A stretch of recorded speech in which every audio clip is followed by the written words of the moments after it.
오늘의 이야기는 매일 소고기 80kg을 사가는 70세 할머니를 의심한 정육점 주인이 경찰에 신고하면서 시작됩니다. 하지만 문이 열리자 모두의 숨이 멎을 만큼 놀라운 진실이 밝혀집니다. 오래 숨겨왔던 사연과 깊은 상처, 그리고 사람들의 마음을 바꾼 감동의 순간까지 지금 시작하겠습니다. 그 전에 구독과 좋아요 버튼 눌러주세요. 구독과 좋아요는 무료입니다. 눌러주시면 복 받으실 거예요.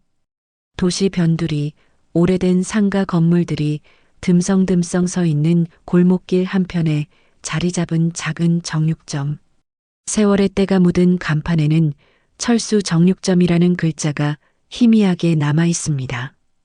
이른 아침부터 저녁 늦게까지 문을 열고 있는 이 작은 가게는 동네 주민들에게는 없어서는 안 될 소중한 곳이죠. 강철수는 올해로 55이 된 정육점 사장입니다. 20살 때부터 이 일을 시작해서 벌써 35년째 고기를 다루고 있죠.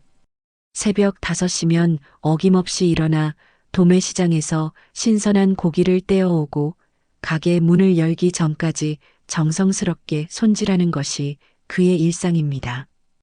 굵은 손가락 사이로 날카로운 칼을 능숙하게 움직이며 고기를 자르는 모습은 마치 예술가 같습니다. 철수의 하루는 언제나 똑같습니다. 아침 일찍 가게 문을 열고 단골 손님들이 하나씩 찾아오면 정겨운 인사를 나누며 필요한 고기를 정성스럽게 포장해 드리죠. 오랜 세월 같은 동네에서 장사를 하다 보니 손님들의 취향도 다 외우고 있습니다. 김아줌마는 항상 등심을 좋아하고 이웃식당 사장님은 갈비를 많이 사가시죠. 그런데 몇 주 전부터 철수의 평범한 일상에 작은 변화가 생겼습니다. 매일 아침 9시 정각이면 나타나는 한 할머니 때문이었죠. 박정임이라고 자신을 소개한 그 할머니는 올해 70이라고 하셨는데 작은 체구에 늘 깔끔한 옷차림을 하고 계십니다. 첫 만남에서 철수가 가장 놀란 건 할머니의 주문량이었습니다. 사장님, 소고기 80kg 주세요. 철수는 처음에 잘못 들었나 싶어서 다시 물어봤습니다. 하지만 정임 할머니는 당당하게 다시 한번 말씀하셨죠. 80kg의 소고기. 보통 가정에서는 한 번에 많아야 1kg 정도 사가는데 그것도 명절이나 특별한 날의 말입니다. 그런데 이 작은 할머니가 무려 80kg이나 되는 고기를 사겠다고 하시니 철수로서는 당황스러울 수밖에 없었죠. 처음에는 식당을 하시나 싶었습니다. 하지만 할머니의 차림새나 말투를 봐서는 식당 사장님 같지도 않고 그렇다고 해서 대형 음식점에서 일하는 분 같지도 않았어요. 그냥 평범한 동네 할머니 같은 느낌이었죠. 철수는 혹시 잘못 들었나 싶어서 조심스럽게 다시 한번 확인해 봤습니다. 할머니, 정말로 80kg 맞으세요? 혹시 8kg을 말씀하시는 건 아니고요? 하지만 정임 할머니는 고개를 끄덕이며 확실하게 대답하셨습니다. 80kg이 맞다고, 그것도 매일 필요하다고 하시는 거예요. 철수는 그때부터 묘한 느낌을 받기 시작했습니다. 뭔가 이상하다는 생각이 머릿속에 스멀스멀 올라왔죠. 그래도 손님이 사겠다는 것을 거절할 이유는 없었습니다. 철수는 신선한 소고기 80kg을 정성스럽게 포장해 드렸어요.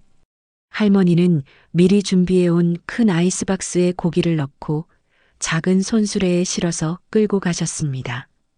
그 모습이 참 인상 깊었죠. 작은 체구의 할머니가 그렇게 많은 고기가 든 무거운 손수레를 끌고 가시는 모습 말입니다. 그런데 그 다음 날도 정임 할머니는 어김없이 나타났습니다. 매일 아침 9시 정각, 시계 바늘처럼 정확한 시간에 오셔서 똑같이 80kg의 소고기를 사가시는 거예요. 일주일이 지나고 2주일이 지나도 마찬가지였습니다. 철수는 점점 더 이상하다는 생각이 들기 시작했어요. 보통 사람이라면 80kg의 고기를 매일 살 이유가 없잖아요. 아무리 큰 가족이라고 해도, 아무리 손님이 많은 식당이라고 해도 그렇게 많은 양을 매일같이 구매할 필요는 없을 테니까요. 더군다나 할머니 혼자서 그 무거운 고기를 끌고 가시는 모습을 보면 정말로 이해가 안 되는 부분이 많았습니다. 철수는 슬금슬금 다른 동네 상인들에게도 이야기를 해봤습니다. 옆 가게 문방구 사장님께도, 건너편 약국 사장님께도 말이죠. 모두들 고개를 갸우뚱하며 신기해했습니다. 그런 할머니를 본 적이 없다고, 정말 이상하다고 하시더군요. 철수의 의심은 점점 커져만 갔습니다. 몇 주가 지나면서 철수의 호기심은 더욱 커져만 갔습니다. 매일 아침 정확히 9시에 나타나는 정임 할머니의 모습이 이제는 하나의 일상이 되었지만 동시에 풀리지 않는 수수께끼가 되어버렸죠. 철수는 할머니를 자세히 관찰하기 시작했습니다. 정임 할머니는 언제나 깔끔한 옷차림을 하고 계셨어요. 하지만 자세히 보니 뭔가 이상한 점들이 눈에 띄기 시작했습니다. 할머니의 손목과 손가락 사이에는 항상 미세한 기름 자국이 묻어 있었어요. 아무리 씻어도 완전히 지워지지 않는 듯한 깊숙이 배인 그런 기름때 말입니다. 그리고 할머니 몸에서는 묘한 냄새가 났어요. 향수나 비누 냄새가 아니라 뭔가 음식 냄새 같으면서도 특별한 냄새였죠. 철수는 정육점을 오래 하면서 여러 가지 냄새에 익숙해져 있었습니다. 고기 냄새는 물론이고 각종 양념 냄새, 기름 냄새까지 모두 구분할 수 있었죠. 그런데 정임 할머니에게서 나는 냄새는 단순한 고기 냄새가 아니었습니다. 마치 오랫동안 요리를 한 사람의 몸에서 나는 그런 냄새 같았어요. 옷에 배어든 듯한 쉽게 씻어지지 않는 그런 냄새 말입니다. 또 다른 이상한 점은 할머니의 옷이었습니다. 겉보기에는 깔끔해 보이지만 자세히 보면 앞치마를 입었던 흔적 같은 것들이 보였어요. 옷 앞부분에 미세한 얼룩들이 있고 소매 부분에도 뭔가 묻었다가 지운 흔적들이 남아 있었습니다. 마치 하루 종일 요리를 하는 사람의 옷 같은 느낌이었죠. 철수는 용기를 내어 할머니께 넌지시 물어보기로 했습니다. 어느 날 아침 평소처럼 80kg의 고기를 포장하면서 자연스럽게 대화를 시작했어요. 할머니, 혹시 큰 식당이라도 하세요? 매일 이렇게 많은 고기를 사가시니까 궁금해서요. 정임 할머니는 잠깐 망설이는 듯한 표정을 지었습니다. 그리고는 어색한 미소를 지으며 대답하셨어요. 아, 그냥 집에 식구가 많아서요. 철수는 그 대답이 뭔가 어색하다고 느꼈습니다. 집에 식구가 많다고 해서 매일 80kg의 고기를 먹을 수는 없잖아요. 아무리 대가족이라고 해도, 아무리 고기를 좋아한다고 해도 그런 양은 말이 안 되죠. 더군다나 할머니의 표정과 말투에서 뭔가 숨기고 있다는 느낌이 강하게 들었습니다. 식구가 많으시군요. 몇 분이나 되세요? 철수가 다시 물어보자 정임 할머니는 더욱 당황하는 듯 했습니다. 잠깐 머뭇거리더니 애매하게 대답하셨어요. 많아요. 정확히는 계속 바뀌어서요. 이 대답은 더욱 이상했습니다. 가족 수가 계속 바뀐다는 게 무슨 말인지 이해가 안 되었거든요. 혹시 친척들이 자주 놀러 오는 건가 싶기도 했지만 그렇다고 해도 매일 그런 양의 고기를 소비한다는 건 상식적으로 납득이 안 되는 일이었습니다. 철수는 할머니가 고기를 사간 후에도 계속 그 말을 곱씹어 봤습니다. 집에 식구가 많다, 계속 바뀐다는 말이 머릿속에서 떠나지 않았어요. 뭔가 석연치 않은 구석이 있다는 생각이 점점 강해졌습니다. 다음 날도 할머니는 어김없이 나타났습니다. 철수는 이번에는 다른 각도에서 접근해 보기로 했어요. 할머니, 이 근처에 사세요? 아니요. 좀 떨어진 곳에 살아요. 그런데 왜 굳이 여기까지 오셔서 고기를 사시는지. 집 근처에도 정육점이 있을 텐데요. 정임 할머니는 또다시 잠깐 당황하는 듯한 표정을 지었습니다. 그리고는 서둘러 대답했어요. 여기 고기가 좋다고 해서요. 소문을 들었거든요. 철수는 그 대답에도 뭔가 어색함을 느꼈습니다. 물론 자신의 정육점 고기가 좋기는 하지만 그렇다고 해서 멀리서까지 와서 매일 그런 대량의 고기를 살 정도는 아니잖아요. 더군다나 할머니의 말투와 표정에서 진심이 느껴지지 않았습니다. 철수는 할머니가 떠난 후 혼자 생각에 잠겼습니다. 분명히 뭔가 숨기고 있다는 확신이 들었어요. 하지만 정확히 무엇을 숨기고 있는지는 알 수 없었습니다. 혹시 불법적인 일에 연루되어 있는 건 아닌지, 아니면 다른 어떤 문제가 있는 건 아닌지 걱정이 되기 시작했어요. 동네 사람들도 점점 이 이상한 할머니에 대해 관심을 보이기 시작했습니다. 매일 아침 큰 손수레를 끌고 가는 할머니의 모습이 워낙 특이해서 사람들의 시선을 끌었거든요. 철수에게 할머니에 대해 묻는 사람들이 늘어났고 다들 궁금해했습니다. 철수의 의심은 날이 갈수록 커져만 갔습니다. 분명히 뭔가 평범하지 않은 일이 벌어지고 있다는 생각이 들었어요. 하지만 아직은 확실한 증거가 없어서 섣불리 행동할 수도 없는 상황이었죠. 며칠이 더 지나자 철수의 의심은 확신에 가까워졌습니다. 정임 할머니의 행동 패턴을 유심히 관찰하면서 더욱 이상한 점들을 발견했거든요. 할머니는 항상 현금으로만 계산을 했고 영수증을 요구하지도 않았습니다. 그리고 고기를 받아간 후에는 서둘러 자리를 뜨곤 했어요. 마치 누군가에게 들키는 것을 두려워하는 듯한 모습이었죠. 철수는 동네 상인들과의 대화에서도 할머니에 대한 더 많은 정보를 얻으려고 노력했습니다.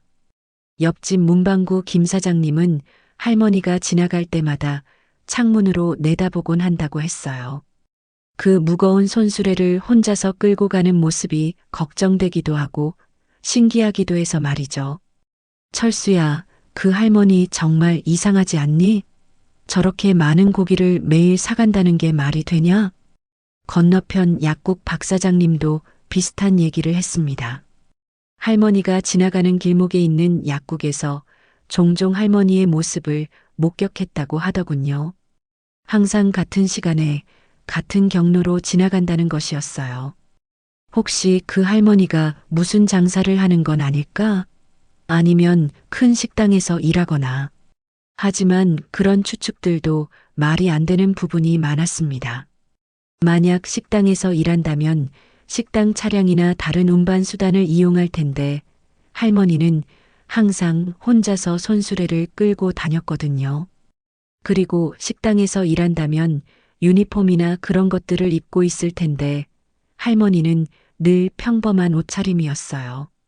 철수는 점점 더 심각한 의심을 품기 시작했습니다. 혹시 할머니가 어떤 불법적인 일에 연루되어 있는 건 아닐까 하는 생각이 들었어요. 요즘 뉴스에서 종종 나오는 노인을 이용한 범죄들이 머릿속을 스쳤습니다. 혹시 누군가가 이 순진한 할머니를 이용해서 불법적인 일을 시키고 있는 건 아닐까요? 또 다른 가능성도 생각해 봤습니다. 혹시 할머니가 고기를 다른 곳에 불법으로 유통시키고 있는 건 아닐까 하는 의심이었죠. 정식 허가를 받지 않은 채로 음식점을 운영하거나 아니면 다른 불법적인 방법으로 고기를 판매하고 있을 수도 있다는 생각이 들었습니다. 철수는 며칠 동안 고민했습니다. 이런 의심만으로 섣불리 행동하기에는 부담스러웠거든요.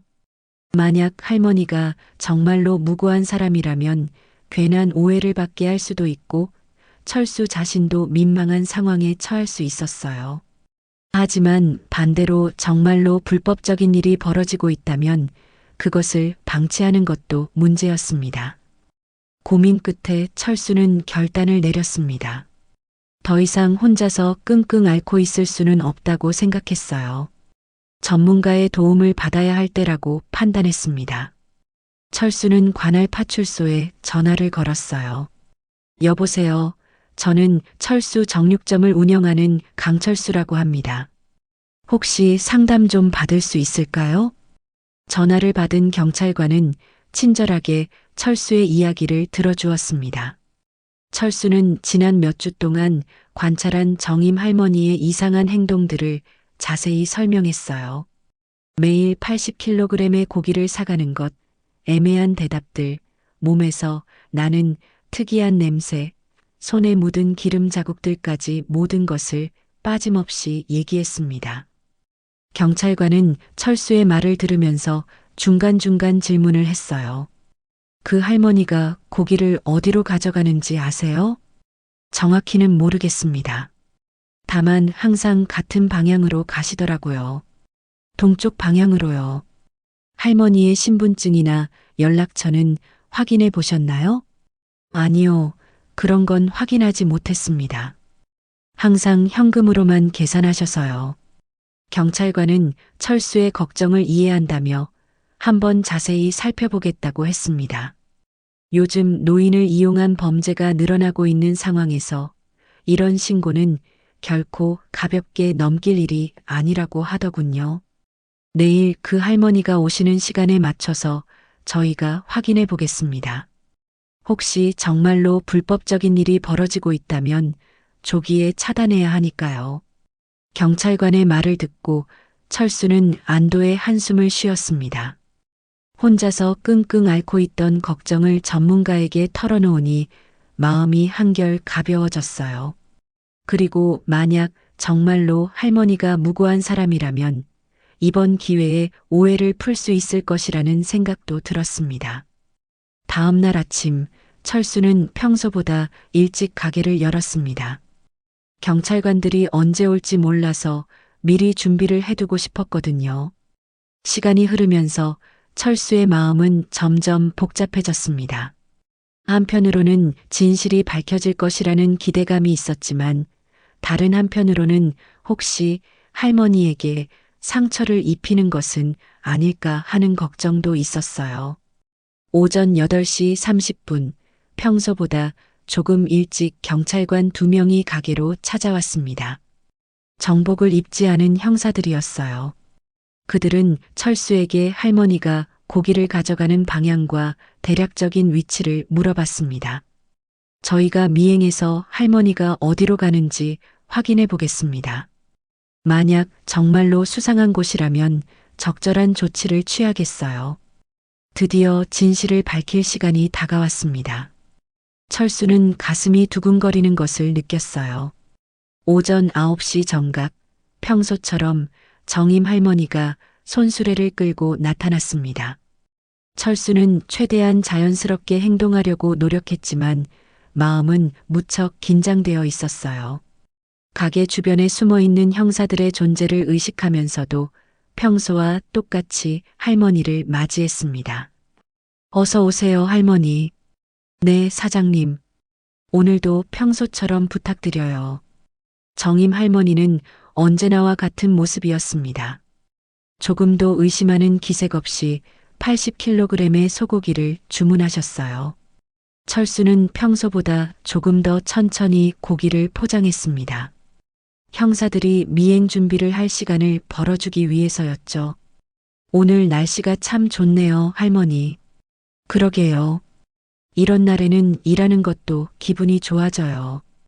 할머니의 대답에서 철수는 또다시 묘한 느낌을 받았습니다. 일하는 것도 기분이 좋다는 말에서 뭔가 의미심장한 것이 느껴졌거든요. 분명히 할머니는 어딘가에서 일을 하고 있는 것 같았어요. 고기 포장이 끝나고 할머니가 계산을 마친 후 평소처럼 손수레에 아이스박스를 실었습니다. 그리고는 천천히 가게를 나섰어요. 철수는 창문 너머로 할머니가 멀어지는 모습을 지켜봤습니다. 동시에 멀리서 형사들이 조심스럽게 뒤를 따르는 것도 볼 수 있었어요. 시간이 흘러갔습니다. 철수는 다른 손님들을 응대하면서도 계속 마음이 쓰였어요. 과연 할머니가 어디로 가는지, 그리고 정말로 수상한 일을 하고 있는지 궁금했습니다. 1시간, 2시간이 지났지만 형사들로부터는 아무런 연락이 없었어요. 오후 2시쯤 드디어 형사들이 가게로 돌아왔습니다. 그들의 표정은 매우 진지했어요. 무언가 중요한 것을 발견한 듯한 모습이었습니다. 사장님, 잠깐 이야기 좀 할 수 있을까요? 철수는 가게 문을 잠시 닫고 형사들과 함께 앉았습니다. 형사 중 한 명이 입을 열었어요. 할머니를 미행해서 확인해 봤는데요. 정말로 수상한 곳으로 갔습니다. 도시 외곽에 있는 오래된 창고 지역이에요. 그런데 그 창고 안에서 무슨 일이 벌어지고 있는지는 확인하지 못했습니다. 다른 형사가 말을 이었습니다. 창고 주변을 살펴보니 여러 명의 사람들이 드나드는 흔적이 있었어요. 그런데 모두 조심스럽게 행동하고 있더라고요. 뭔가 숨기고 싶어 하는 것 같은 느낌이었습니다. 철수의 의심이 맞았다는 생각이 들었어요. 역시 할머니는 뭔가 평범하지 않은 일에 연루되어 있었던 것입니다. 그래서 저희가 판단하기로는 한번 정식으로 그 창고를 확인해 볼 필요가 있을 것 같습니다. 혹시 불법적인 일이 벌어지고 있다면 즉시 중단시켜야 하니까요.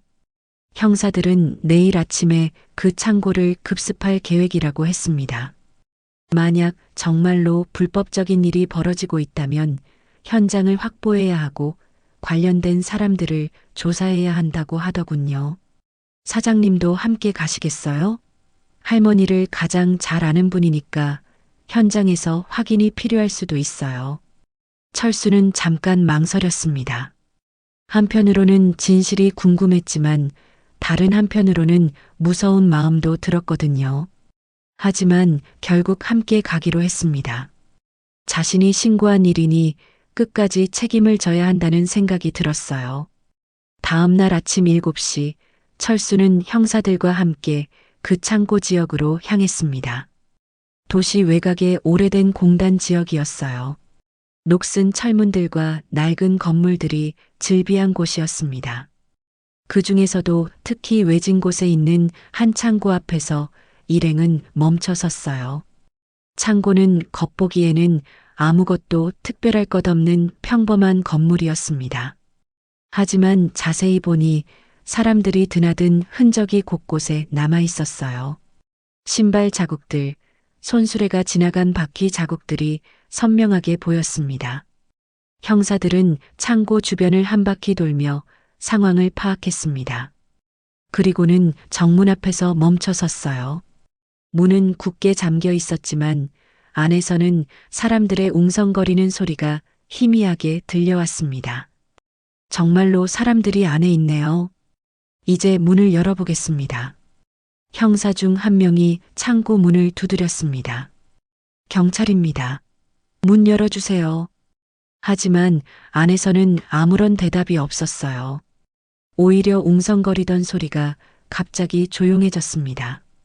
형사들은 서로 눈짓을 주고받더니 결국 강제로 문을 열기로 했습니다. 이제 들어가 보겠습니다. 사장님은 뒤에서 지켜봐 주세요.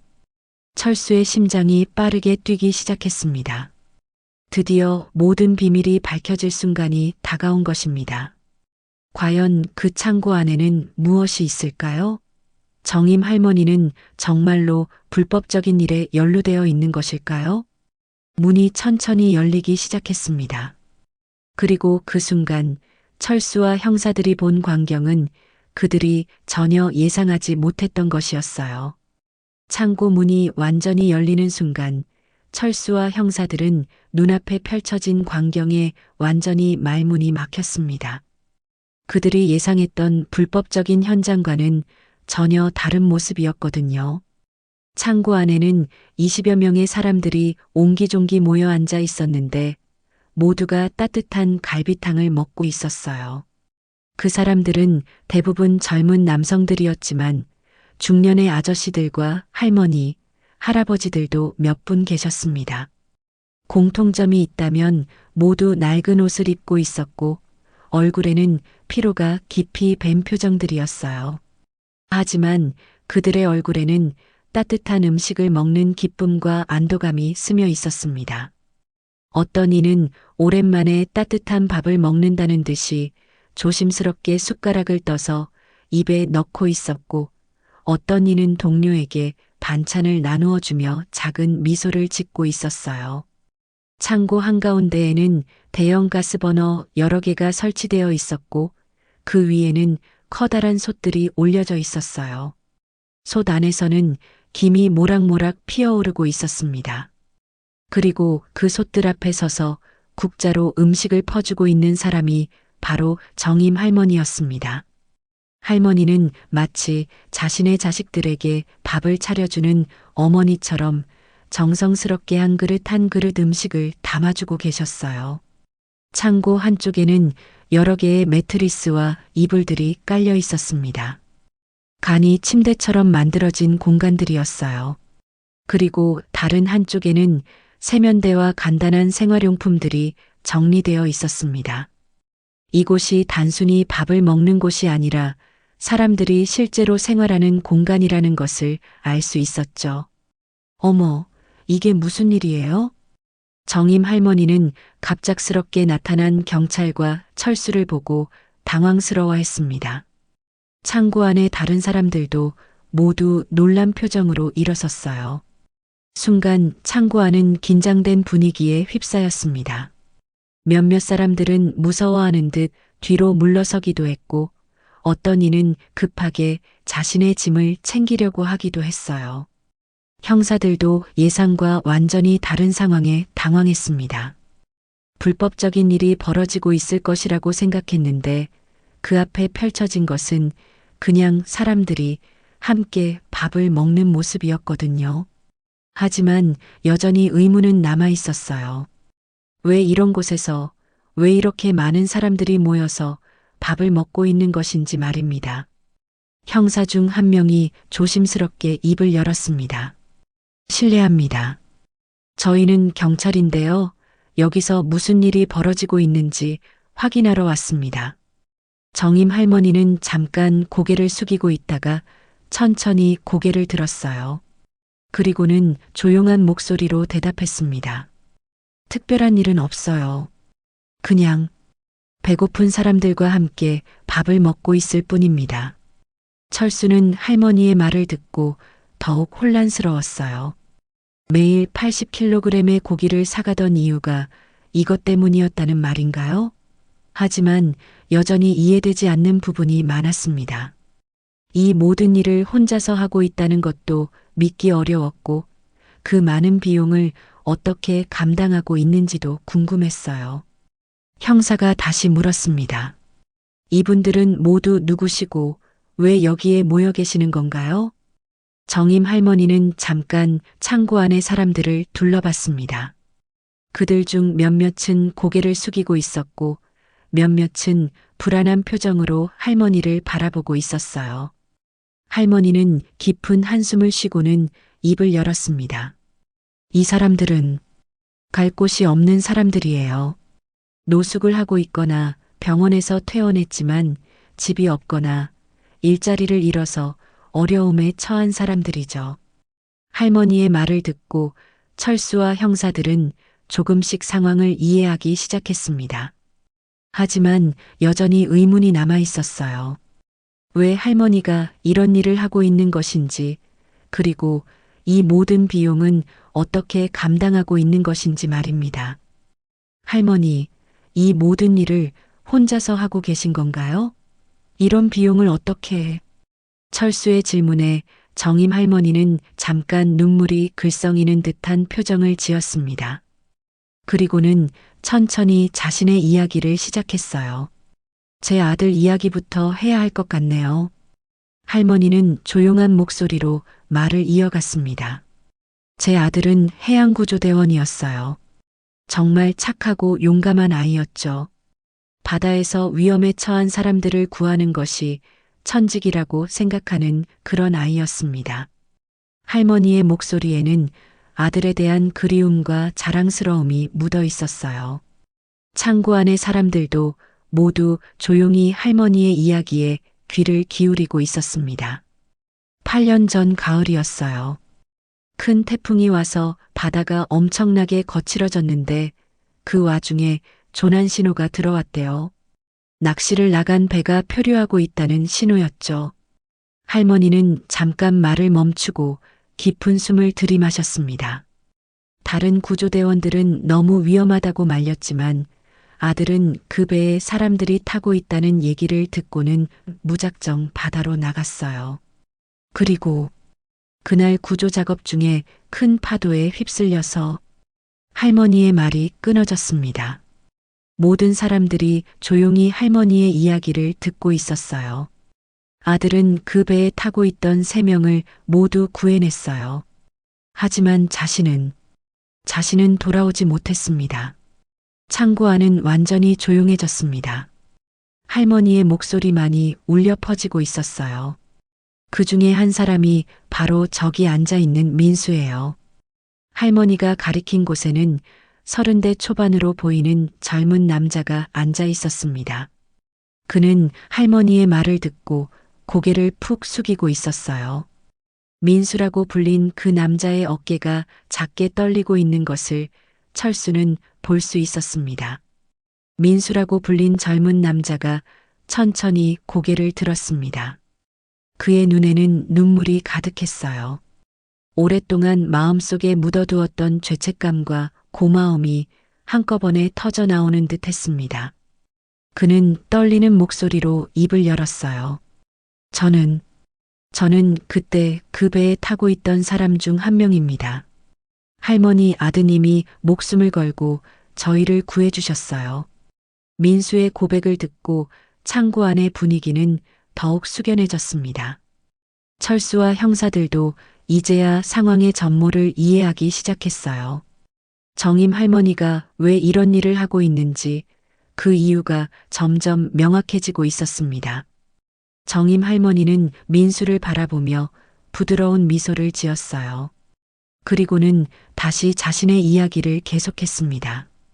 아들이 순직한 후에 정부에서 보상금을 주었어요. 꽤 큰 금액이었죠. 하지만 저는 그 돈을 쓸 수가 없었습니다. 할머니의 목소리에는 깊은 슬픔이 배어 있었어요. 그동안 혼자 견뎌온 아픔이 고스란히 전해져 왔습니다. 그 돈이 마치 제 아들의 목숨값 같은 느낌이 들었거든요. 아들이 죽어서 받은 돈이라는 생각에 어디에도 손을 댈 수가 없었어요. 은행 통장에 그대로 넣어두고 장롱 깊숙이 숨겨둔 채로 몇 년을 그렇게 살았습니다. 철수는 할머니의 마음을 조금이나마 이해할 수 있었어요. 소중한 사람을 잃고 받은 보상금이라는 것이 얼마나 무겁고 쓰기 어려운 돈인지 말입니다. 매일 그 돈을 보면서 아들을 떠올렸을 할머니의 심정을 생각하니 가슴이 아팠어요. 돈을 보면 볼수록 아들 생각이 났어요. 왜 그렇게 위험한 일을 하려고 했는지, 왜 조금만 더 조심하지 못했는지, 원망스럽기도 하고 그리웠어요. 그 돈으로 뭘 사더라도 아들이 돌아오는 건 아니잖아요. 할머니는 잠깐 말을 멈추고 먼 곳을 바라보는 듯한 표정을 지었습니다. 아마도 아들과 함께했던 추억들을 떠올리고 있는 것 같았어요. 그런데 작년 겨울이었어요. 시장에 장을 보러 갔다가 돌아오는 길에 추위에 떨고 있는 노숙자분을 만났는데 그분이 바로 민수였습니다. 할머니가 민수를 다시 한번 바라봤어요. 민수는 여전히 고개를 숙이고 있었지만 할머니의 말에 귀를 기울이고 있었습니다. 처음에는 그냥 지나치려고 했어요. 요즘 세상이 무서우니까 모르는 사람에게 함부로 다가가면 안 된다고 생각했거든요. 하지만 그 사람의 얼굴을 보는 순간 뭔가 낯이 익다는 생각이 들었어요. 할머니는 그때의 상황을 자세히 설명하기 시작했습니다. 너무 추워서 몸을 웅크리고 있는데 입술이 파래져 있었어요. 그래서 다시 돌아가서 괜찮으세요? 하고 물어봤죠. 그랬더니 고개를 들더니 저를 보고 깜짝 놀라는 거예요. 민수가 그때를 떠올리며 천천히 고개를 끄덕였습니다. 민수가 저를 알아본 거예요. 8년 전 아들의 장례식에 왔던 사람 중 한 명이었거든요. 그때는 너무 정신이 없어서 기억을 못했는데 민수가 먼저 알아보고 인사를 하더라고요. 정임 할머니는 잠깐 눈물을 닦았습니다. 민수가 그러더라고요. 할머니, 저 기억하세요? 그때 할머니 아드님이 구해주신 하면서 말을 못 이어가더라고요. 그때 모든 게 떠올랐어요. 아, 이 사람이 그때 그 사람이구나 하고 말이죠. 창고 안에 다른 사람들도 모두 조용히 듣고 있었습니다. 누군가는 눈물을 닦고 있었고 누군가는 고개를 끄덕이며 공감하고 있었어요. 민수에게 사정을 물어보니 정말 안타까운 얘기를 해주더라고요. 그 사고 이후로 바다 공포증이 생겨서 어부일을 할 수 없게 되었다고 했어요. 밤마다 악몽에 시달리고 물만 봐도 숨이 막힌다고 하더군요. 민수가 조용히 입을 열었습니다. 그때 정말 죽을 뻔했거든요. 파도가 너무 높아서 배가 뒤집어질 것 같았어요. 그런데 할머니 아드님이 나타나서 저희를 구해주셨죠. 하지만 그 과정에서 민수는 말을 잇지 못했습니다. 할머니가 대신 이어서 말했어요. 민수는 그 일 때문에 트라우마가 생겨서 제대로 된 일을 할 수가 없게 되었대요.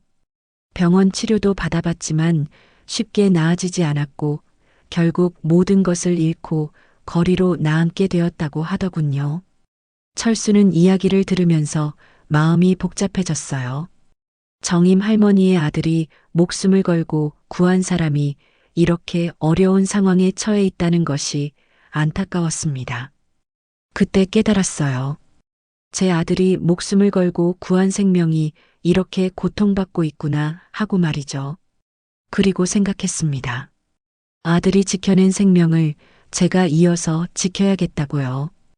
할머니의 말에 창고 안에 여러 사람들이 고개를 끄덕였어요. 그들 중에는 민수처럼 특별한 연결고리가 있는 사람도 있었지만 대부분은 우연히 할머니를 만나 도움을 받게 된 사람들이었습니다. 그날 바로 민수를 집으로 데려왔어요. 따뜻한 밥을 해주고 깨끗하게 씻을 수 있도록 도와주었죠.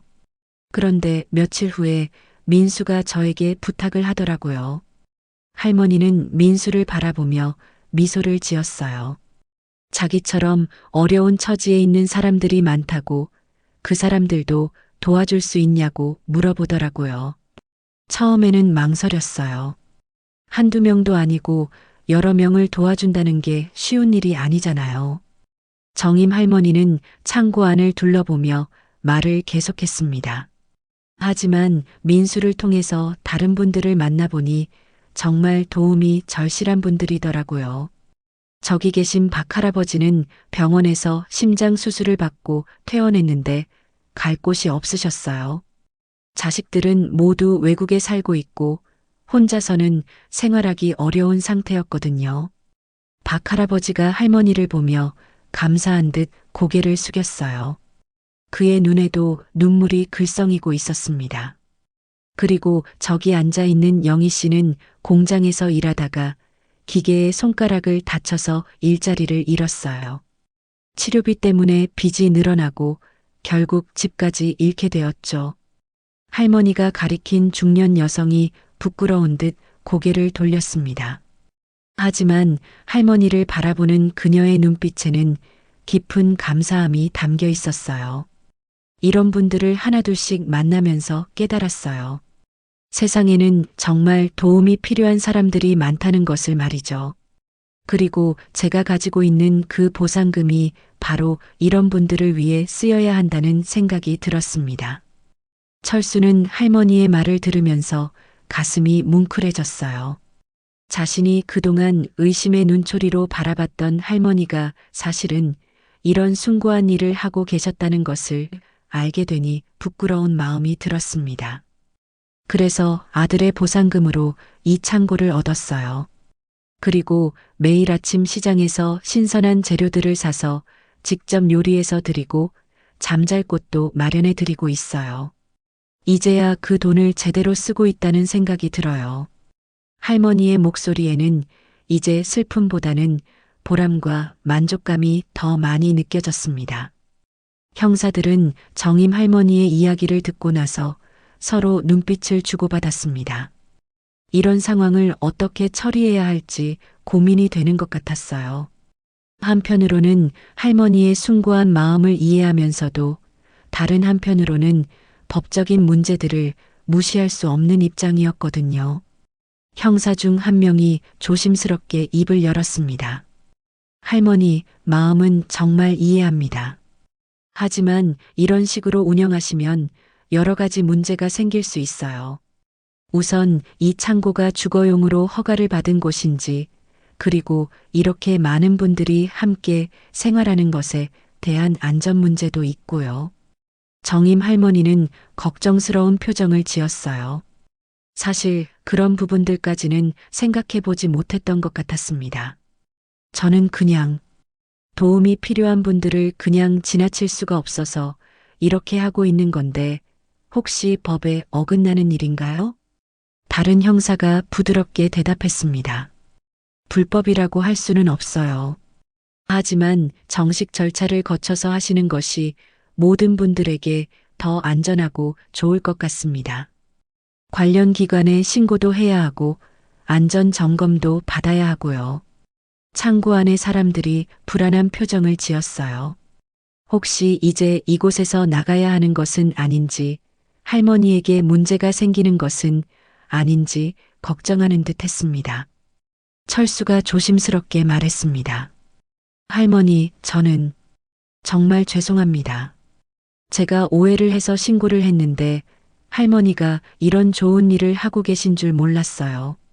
정임 할머니는 철수를 바라보며 고개를 흔들었어요.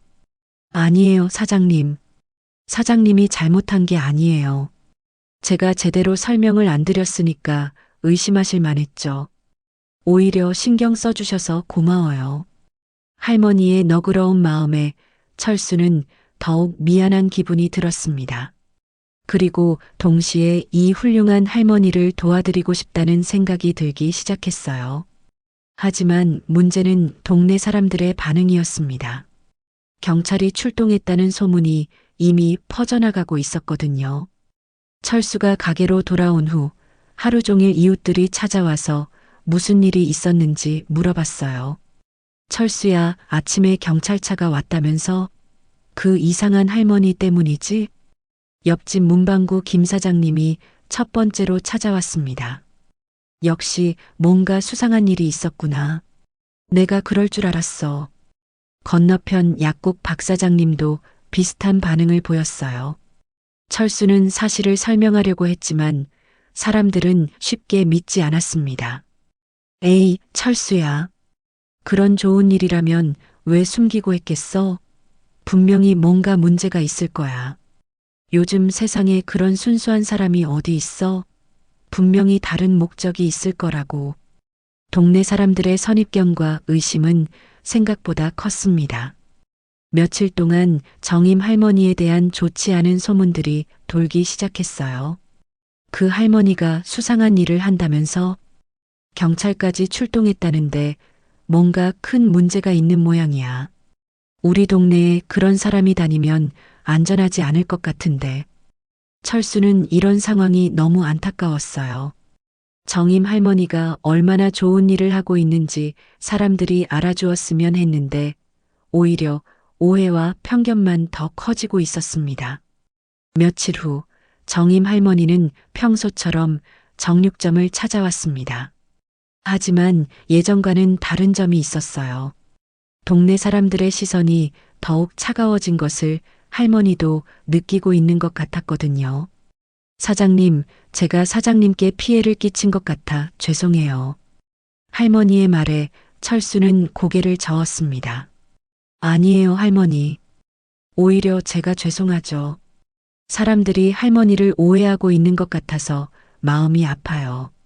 그날도 할머니는 평소처럼 80kg의 고기를 사가셨어요. 하지만 가게를 나서는 할머니의 뒷모습이 왠지 외로워 보였습니다. 철수는 더 이상 이런 상황을 방치할 수 없다고 생각했어요. 할머니가 하고 계신 일의 진실을 동네 사람들에게 알려야 한다고 결심했습니다. 그날 저녁 철수는 동네 상인의 모임에 참석했어요.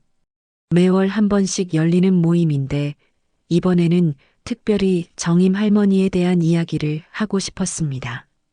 여러분, 제가 오늘 꼭 말씀드리고 싶은 게 있어요. 철수가 입을 열자 모든 사람들이 주목했습니다. 그 할머니 말이지? 역시 뭔가 문제가 있었나? 김 사장님이 먼저 물어봤어요. 아니에요. 오히려 정반대예요. 철수는 자세히 정임 할머니의 이야기를 들려주었습니다. 아들을 잃은 슬픔, 보상금을 쓰지 못했던 이유, 그리고 어려운 사람들을 돕기 시작하게 된 계기까지 모든 것을 설명했어요. 처음에는 의심스러워하던 사람들도 점점 진지하게 들었습니다. 특히 할머니가 자신의 아들이 구한 사람을 다시 만나게 된 이야기를 듣고 나서는 모두들 숙연해졌어요. 정말 그런 일이 있었던 거야? 박 사장님이 조심스럽게 물어봤습니다. 네, 제가 직접 확인했어요. 정말 대단한 일을 하고 계시더라고요. 철수의 설명을 듣고 나서 동네 사람들의 분위기가 완전히 바뀌었습니다. 그럼 우리가 완전히 오해를 했구나. 이런, 우리가 그 훌륭한 할머니를 수상한 사람으로 봤다니. 뭔가 도와드릴 방법은 없을까? 이제 사람들은 정임 할머니를 도와드리고 싶어 했어요. 김 사장님이 먼저 나섰습니다. 우리 문방구에 있는 생활용품들 좀 가져다 드릴까? 박 사장님도 동참했어요. 감기약이나 상비약 같은 것들도 필요할 텐데 우리가 준비해 드리자. 다른 상인들도 하나둘씩 도움의 손길을 내밀기 시작했습니다. 철수는 이런 변화를 보면서 마음이 따뜻해졌어요. 며칠 후 동네 사람들이 정임 할머니의 창고를 찾아갔습니다. 쌀, 반찬, 이불, 생활용품들을 한가득 들고 말이죠. 할머니는 갑작스럽게 찾아온 사람들을 보고 깜짝 놀랐어요. 이게 무슨 일이에요? 철수가 나서서 설명했습니다. 할머니, 동네 사람들이 할머니 이야기를 듣고 감동받아서 도와드리러 왔어요. 사람들이 가져온 물건들을 보고 할머니의 눈에 눈물이 글썽였습니다. 정말 고맙습니다. 이렇게까지 해주시다니. 창고 안의 사람들도 모두 감격했어요. 처음에는 자신들을 수상하게 보던 사람들이 이제는 따뜻하게 도와주고 있었거든요. 그날부터 동네 분위기가 완전히 바뀌었습니다. 사람들은 정임 할머니를 존경하는 눈빛으로 바라봤고 틈틈이 도움을 주려고 노력했어요. 몇 주가 지나면서 정임 할머니의 창고는 동네 사람들에게 정임 어머니의 집이라고 불리기 시작했습니다. 처음에는 의심과 경계의 대상이었던 곳이 이제는 따뜻한 희망의 상징이 된 것이었어요. 매일 아침이면 동네 곳곳에서 할머니를 도우려는 사람들의 발걸음이 이어졌습니다. 철수도 이제는 정임 할머니가 고기를 사러 올 때마다 특별히 좋은 부위를 골라드렸어요. 가격도 원가에 가깝게 받아서 할머니의 부담을 덜어드리려고 노력했습니다. 할머니는 항상 고마워하셨지만 철수는 오히려 자신이 더 많은 것을 배우고 있다고 생각했어요. 사장님, 정말 고마워요. 덕분에 더 많은 분들에게 좋은 음식을 해드릴 수 있어요. 아니에요, 할머니. 제가 오히려 할머니께 배우는 게 더 많아요. 철수는 진심으로 그렇게 생각했습니다. 할머니를 통해서 진정한 나눔이 무엇인지, 그리고 어려운 상황에서도 희망을 잃지 않는 것이 얼마나 중요한지 깨달았거든요. 관할 파출소의 형사들도 정기적으로 창고를 방문해서 도움을 주고 있었어요. 법적인 문제들을 해결하는 데 도움을 주고 안전 점검도 함께 했습니다. 처음에는 단속하러 왔던 그들이 이제는 할머니의 든든한 지지자가 된 것이었죠. 할머니, 이번에 관련 기관에서 연락이 왔어요. 정식으로 사회복지시설로 등록할 수 있도록 도와주겠다고 하네요. 형사의 말에 할머니는 환하게 웃었어요. 정말요? 그럼 이제 더 안전하게 이 일을 계속할 수 있겠네요. 창고 안의 사람들도 하나둘씩 변화하고 있었습니다. 민수는 할머니의 도움으로 트라우마 치료를 받기 시작했고 조금씩 회복되고 있었어요. 그리고 이제는 할머니를 도와서 다른 사람들을 돌보는 일에 참여하고 있었습니다. 할머니 덕분에 저도 새로운 삶을 찾은 것 같아요. 이제는 제가 다른 분들을 도와드리고 싶어요. 민수의 말에 할머니는 뿌듯한 표정을 지었습니다. 자신이 도운 사람이 이제는 다른 사람을 돕는 사람이 되어가는 모습을 보는 것이 가장 큰 보람이었어요. 박할아버지도 건강이 많이 회복되었습니다. 정기적인 약물 복용과 영양가 있는 음식 덕분에 컨디션이 좋아졌고 이제는 창고 관리를 도와주고 계셨어요. 정임이가 나를 살려줬어. 나도 이제 뭔가 보답을 해야지. 할아버지의 말에는 진심 어린 감사가 담겨 있었습니다. 영희 씨도 새로운 희망을 찾고 있었어요. 손가락 부상 때문에 예전 일은 할 수 없었지만 요리 솜씨가 좋아서 할머니와 함께 사람들 밥을 차려주는 일을 맡고 있었습니다.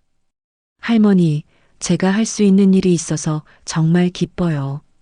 이제는 도움만 받는 사람이 아니라 함께 도움을 주는 사람이 된 기분이에요. 할머니는 이런 변화들을 보면서 가슴이 벅찼습니다. 처음에는 단순히 어려운 사람들을 돕는 것이 목적이었는데 이제는 그들이 서로를 돕고 격려하는 작은 공동체가 만들어진 것이었어요.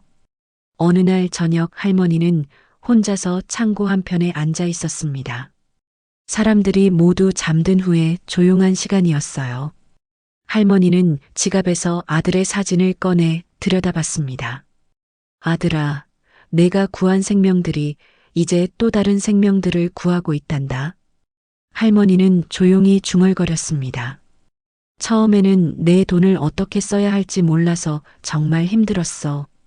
그 돈을 보면 내 생각만 나고 쓰면 안 될 것 같았거든. 하지만 이제는 알겠어. 이게 바로 내가 원했던 일이구나. 창고 안에서는 사람들의 고른 숨소리가 들려왔어요. 모두들 따뜻한 곳에서 편안하게 잠들어 있었습니다. 내 돈은 이제 정말 살아있는 생명을 위해 쓰이고 있어. 그리고 그 생명들이 또 다른 생명들에게 희망을 주고 있단다. 할머니의 눈에 눈물이 글썽였지만 그것은 슬픔의 눈물이 아니었어요. 기쁨과 보람의 눈물이었습니다. 고마워, 아들아. 내가 남긴 것들이 이렇게 아름다운 일로 이어지고 있어서 정말 고마워. 다음 날 아침 할머니는 평소처럼 일찍 일어나서 시장으로 향했습니다. 철수의 정육점에 들러서 오늘도 신선한 고기를 샀어요. 이제는 동네 사람들이 모두 반갑게 인사해 주었습니다. 할머니, 오늘도 좋은 일 하러 가시는군요. 네, 고마워요. 모두들 덕분에 행복하게 일하고 있어요. 할머니가 고기를 들고 창고로 돌아가자 벌써 여러 사람들이 기다리고 있었어요. 민수와 영희 씨는 요리 준비를 도와주었고 박 할아버지는 새로 온 사람을 맞이하고 있었습니다. 어서 오세요. 여기는 따뜻한 곳이에요. 할아버지의 말에 새로 온 사람이 안도의 표정을 지었어요. 저녁이 되자 창고는 또다시 따뜻한 불빛으로 가득 찼습니다. 사람들이 둘러앉아 함께 저녁을 먹는 모습은 마치 큰 가족 같았어요. 웃음소리와 대화소리가 창고 안을 가득 채웠습니다. 정임 할머니는 그 모습을 바라보며 조용히 미소를 지었습니다. 이곳은 이제 단순한 창고가 아니었어요. 상처받은 사람들이 치유받는 곳, 절망한 사람들이 희망을 되찾는 곳, 그리고 사랑이 사랑으로 이어지는 곳이 되었습니다. 창고 밖으로는 동네 불빛들이 하나둘씩 켜지고 있었어요. 그 불빛들 사이에서 창고의 따뜻한 불빛이 특별히 밝게 빛나고 있었습니다. 마치 어둠 속에서 길을 잃은 사람들을 위한 등대처럼 말이죠. 할머니는 마지막으로 아들의 사진을 바라보며 속삭였습니다. 아들아, 내 빛이 이렇게 많은 사람들에게 전해지고 있어. 정말 자랑스러워.